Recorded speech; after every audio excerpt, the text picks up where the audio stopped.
शांति स्थापित करने में जुटी हुई है पुलिस। हिंसा वाले इलाकों में फ्लैग मार्च किया गया।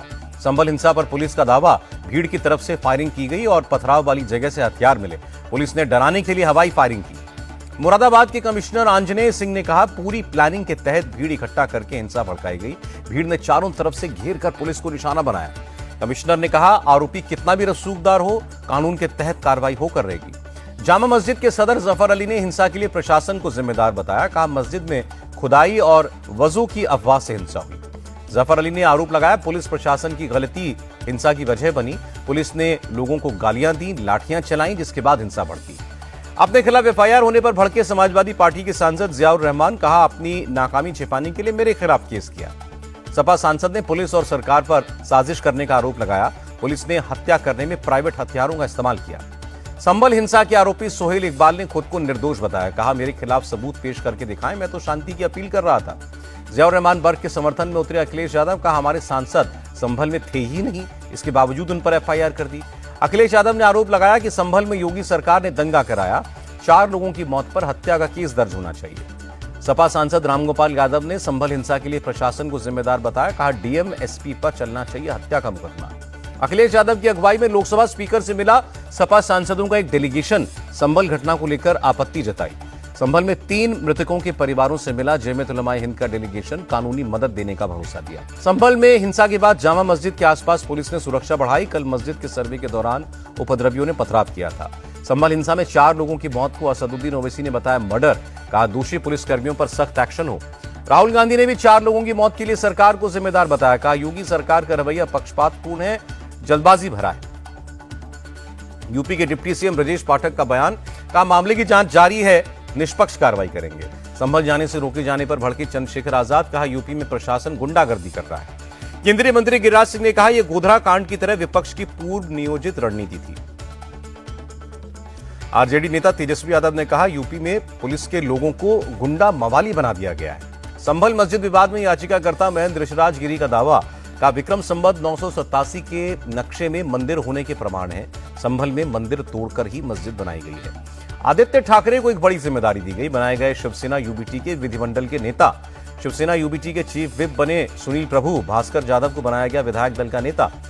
शिवसेना यूबीटी नेता आनंद दुबे का बयान। हमें पूरा भरोसा है, हम आदित्य ठाकरे के नेतृत्व में वापसी करेंगे। शिवसेना ने सीएम पद पर दावा ठोका। संजय सिरसाट ने कहा, चुनाव में एकनाथ शिंदे ही सरकार का चेहरा थे।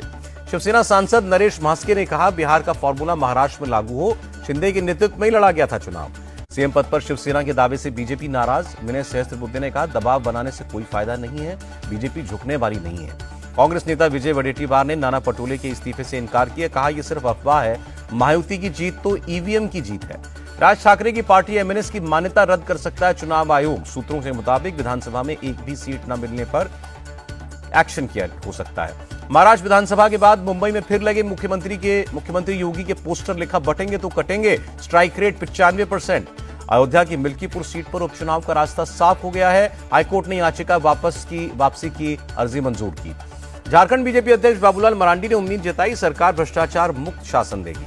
दिल्ली विधानसभा चुनाव की तैयारी में जुटी बीजेपी। रामवीर सिंह बिधूड़ी की अध्यक्षता में हुई घोषणा पत्र समिति की बैठक। टीएमसी ने तीनों अनुशासनात्मक समितियों का गठन किया। स्वागत रॉय और सुखेंदु शेखर रॉय को किसी समिति में जगह नहीं मिली। संसद सत्र से पहले प्रधानमंत्री मोदी का विपक्ष पर हमला। उन्होंने कहा, संसद में मुट्ठी भर लोग हुड़दंग करते हैं और सदन पर कब्जा करना चाहते हैं। प्रधानमंत्री ने कहा, जनता से नकारे गए लोग चर्चा नहीं होने देते हैं, उन्हें अपने दायित्वों की परवाह नहीं है। प्रधानमंत्री मोदी ने वैश्विक सहकारी सम्मेलन का उद्घाटन किया। कहा, दुनिया के लिए कोऑपरेटिव एक मॉडल है, भारत के लिए जीवन शैली है। सहकारिता मंत्री अमित शाह ने कहा, भारत में सहकारिता आंदोलन का पुनर्गठन हो रहा है। सरकार इसे देश के हर गांव तक पहुंचाने का काम कर रही है। संविधान पदयात्रा में शामिल हुए किरण रिजिजू, शेखावत और मनसुख मांडविया। किरण रिजिजू बोले, इस साल संविधान के 75 वर्ष पूरे हो जाएंगे, इसलिए यात्रा निकाली जा रही है। वक्फ बिल पर बनी जेपीसी का कार्यकाल बढ़ाया गया। विपक्षी नेताओं ने लोकसभा स्पीकर से मांग की थी। वक्फ बिल के खिलाफ all India Muslim personal law board का ऐलान जंग। कहा, जान दे देंगे लेकिन वक्फ बिल लागू नहीं होने देंगे। वक्फ बिल के खिलाफ 30 नवंबर को सड़कों पर उतरेगी टीएमसी। 2 लाख से ज्यादा लोग जुटेंगे। चुनाव से पहले अरविंद केजरीवाल का बड़ा दाव। दिल्ली सरकार ने बुजुर्गों की पेंशन राशि बढ़ाई। 70 साल से ऊपर के लोगों को मिलेंगे 2500 रुपए। सुप्रीम कोर्ट का संविधान की प्रस्तावना से समाजवादी और धर्मनिरपेक्ष शब्द हटाने से इनकार। कहा, यह संविधान के बुनियादी ढांचे का हिस्सा है। दिल्ली हाईकोर्ट पहुंचे सांसद इंजीनियर रशीद। संसद सत्र में भाग लेने के लिए मांगी अंतरिम जमानत। जम्मू कश्मीर के कटरा में माता वैष्णो देवी रोपवे प्रोजेक्ट का विरोध, नाराज लोगों ने पुलिस पर पथराव किया। जम्मू कश्मीर के एलजी ने निर्माणाधीन तवी रिवर फ्रंट परियोजना का जायजा लिया, कहा प्रोजेक्ट से जम्मू में पर्यटन का विस्तार होगा। केंद्रीय शिक्षा मंत्री धर्मेंद्र प्रधान ने टीचर ऐप का शुभारंभ किया, कहा शिक्षकों के लिए अलग करिकुलम बनाया गया है। अडानी ग्रुप से 100 करोड़ रुपए नहीं लेगी तेलंगाना सरकार, अडानी ग्रुप ने यंग इंडिया स्किल यूनिवर्सिटी के लिए डोनेट किया था। सुप्रीम कोर्ट ने कलकत्ता हाईकोर्ट के आदेश में बदलाव किया। आरजीकर मेडिकल कॉलेज की घटना में शामिल महिलाओं की पुलिस हिरासत में उत्पीड़न की जांच करेगी एसआईटी। सुप्रीम कोर्ट का कलकत्ता हाईकोर्ट के चीफ जस्टिस को आदेश, एक बेंच का गठन करें जहां एसआईटी जांच रिपोर्ट सौंपेगी।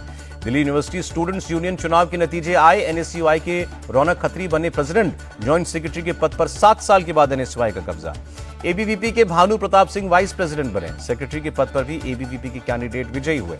राजस्थान के पूर्व सीएम अशोक गहलोत के ओएसडी रहे लोकेश शर्मा को गिरफ्तारी के तुरंत बाद जमानत मिली। दिल्ली पुलिस ने फोन टैपिंग केस में पकड़ा था। अपनी यात्रा में खतरे पर बोले बाबा बागेश्वर, मेरी सुरक्षा प्रशासन चाहे तो कम कर दे, लेकिन यात्रा में शामिल लोगों को सुरक्षा दे। कल से 31 दिसंबर तक चलेगा ओडिशा विधानसभा का शीतकालीन सत्र। मुख्यमंत्री मोहन चरण मांझी ने बैठक की अध्यक्षता की। आंध्र प्रदेश के सीएम चंद्रबाबू नायडू ने सचिवालय में ऊर्जा विभाग के अधिकारियों के साथ समीक्षा बैठक की। राजस्थान के सीएम भजनलाल शर्मा ने शिक्षा विभाग के अधिकारियों के साथ मीटिंग की। शिक्षा में सुधार, विद्यालयों की आधारभूत संरचना मजबूत करने के निर्देश दिए। लंदन में एमपी के सीएम मोहन यादव ने महात्मा गांधी को श्रद्धांजलि दी। निवेशकों को आमंत्रित करने के लिए जर्मनी भी जाएंगे। ब्रिटिश संसद भी गए मोहन यादव, सांसदों के साथ खाना खाया। कहा भारत की संसद से यहां की संसद में बहुत कुछ अलग है। हिसार में रेलवे ओवरब्रिज और रेलवे अंडरब्रिज का उद्घाटन, मुख्यमंत्री सैनी बोले विकास को गति देना सरकार की प्राथमिकता। गुजरात के भावनगर में अवैध अतिक्रमण के खिलाफ एक्शन, तहसीलदार ने कहा अगले 3 दिनों में अभियान पूरा कर लेंगे। जेड स्टेट्स के खिलाफ कार्रवाई, ईडी का एक्शन, दिल्ली गुरुग्राम समेत 9 जगहों पर हुई छापेमारी में 1 करोड़ 39 लाख रुपए जब्त। कोस्ट गार्ड की अब तक की सबसे बड़ी कार्रवाई, अंडमान निकोबार के पास म्यांमार की नाव से 5 टन ड्रग्स बरामद। दिल्ली एनसीआर में ग्रैप 4 के नियम लागू रहेंगे। प्रदूषण को लेकर सुप्रीम कोर्ट ने दिल्ली सरकार को फटकार लगाई, पूछा ट्रकों की एंट्री रोकने के लिए ठोस कदम क्यों नहीं उठाए गए। सुप्रीम कोर्ट ने कहा दिल्ली एनसीआर में स्कूल खोलने का फैसला 2 दिन में फैसला करें, 2 दिन में बताएं स्कूल कैसे खोलेंगे। कोर्ट ने दिल्ली सरकार पर नाराजगी जताई, कहा 18 से 23 नवंबर के बीच ग्रैप 4 के नियमों का पालन ठीक से नहीं किया गया, ट्रकों की एंट्री कैसे हुई। सुप्रीम कोर्ट ने कहा सीएक्यूएम को निर्देश देंगे कि दिल्ली पुलिस कमिश्नर समेत सभी एजेंसियों से जवाब मांगे और उन पर मुकदमा चलाएं। दिल्ली की आबोहवा में मामूली सुधार, कई इलाकों में अभी एक्यूआई बहुत खराब श्रेणी में बरकरार। 2017-18 से देश के 130 में से 97 शहरों में वायु की गुणवत्ता में सुधार हुआ है। भारत के पर्यावरण मंत्री भूपेन्द्र यादव ने संसद में जानकारी दी।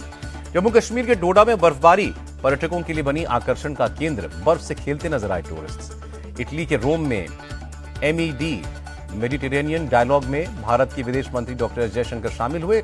मिडिल ईस्ट में युद्ध के हालात पर चिंता जताई।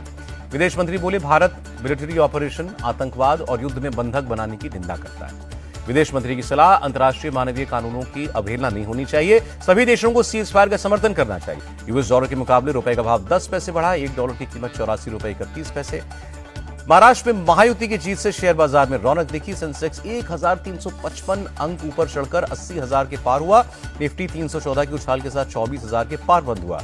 बॉर्डर गावस्कर ट्रॉफी का पहला मुकाबला भारत ने जीता, ऑस्ट्रेलिया को 295 रनों से हराया। टीम इंडिया के कप्तान बुमराह ने 8 विकेट झटके।